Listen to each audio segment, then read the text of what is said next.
Hey, how's it going? This is Seth Williams from retipster.com. In this video, we're going to talk about... Hey, how's it going? This is Seth Williams from retipster.com. In this video, we're going to talk about... Hey, how's it going? Seth Williams, retipster. In this video, we're going to... Hey, how's it going? Seth Williams from retipster.com. In this video, we're going to talk about how to eliminate distractions while working from home.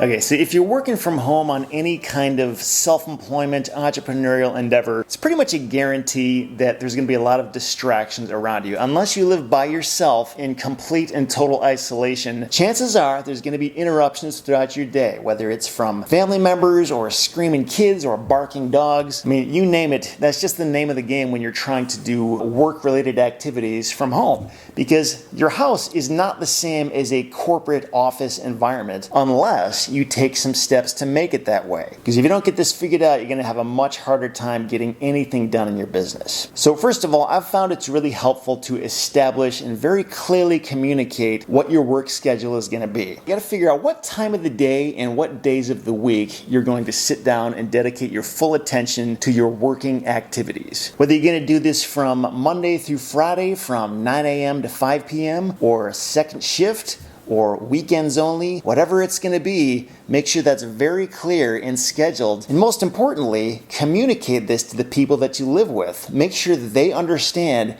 you're not going to be available, you can't run errands for them, you can't come up and play, you can't do anything else because you're dedicating that time to work. And once they're on the same page with you, it usually gets a lot easier because they understand, oh, okay, they're working now, they're not available, I should basically pretend that they're not even here. And once they understand that, you'll find that there's a lot less distractions because they realize they can't just barge into your workspace and start making their demands. And sometimes this takes a little bit of time for them to sort of get in that rhythm.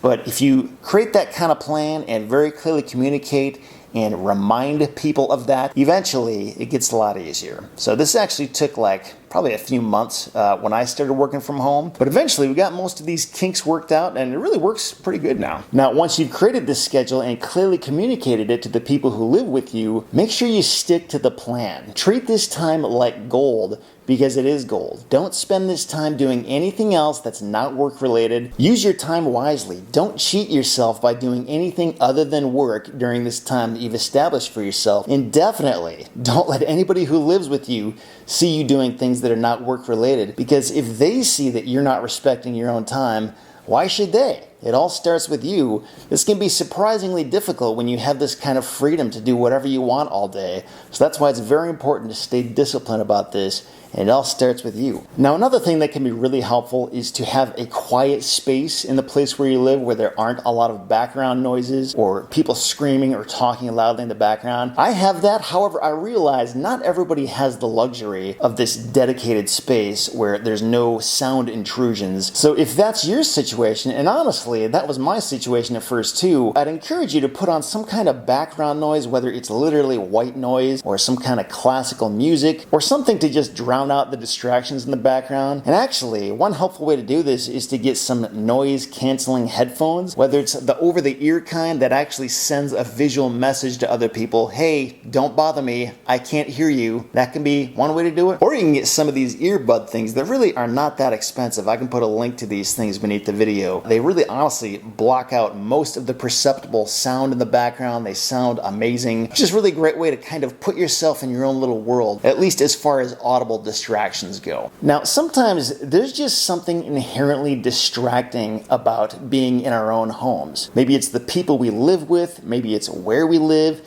maybe it's just in our heads. I don't really know, but sometimes I've found just leaving the house, going somewhere else, maybe it's a coffee shop, maybe it's a library, some kind of a shared workspace, can work wonders for productivity just because it allows me to get into a different headspace and kind of hit the reset button on my own mental thinking process. So If that's you, don't be afraid to just leave the house and go somewhere else if you have to. Another thing that can be really helpful is to simply organize your priority list. So when you've got just a ton of things to do, it can really feel overwhelming and kind of just beat you down before you even start to do anything, because you just see this Mount Everest of to-do tasks every single day and you just don't even know where to start. And sometimes what happens to me is I start doing multiple things at once, and I end up getting like 5 different things half done. But the thing to remember about your half done projects, or even your 90% done projects, is that if it's not 100% done, it's not done at all. It's as if you haven't even done anything. So I think if there's any way you can focus on doing one thing at a time and make sure that one thing at a time is completely done before you move on to the next thing, you'll find yourself kind of feeling more satisfied at the end of the day, just because you can literally point back and look at things that are completely finished and checked off your list, instead of just feeling the overwhelm of, wow, I still have just as many things to do because none of my projects are actually finished. I've found it's really helpful to create like a task list and literally finish one thing before I move on to another. And then last but certainly not least is to turn off notifications and even downright delete apps. Things that chime at you, things with little notification numbers that pop up. All these things serve no real value. They get in the way of us actually doing the things that are important. Just turn them off and even delete the things if you have to. I've actually deleted almost every single social media app on my phone. Sometimes I delete my email app, just because it gets in the way and it intrudes in certain parts of my life when I don't want it to and when I don't want it there. And if we don't tell these things what to do, they will absolutely take control of our attention when they really shouldn't. If you can muster up the power to do this, I guarantee you, you'll be very glad you did. I'm Seth Williams. Thanks a lot for watching, and I wish y'all the best as you continue on the journey of trying to take more control of your time and get more done. See you next time.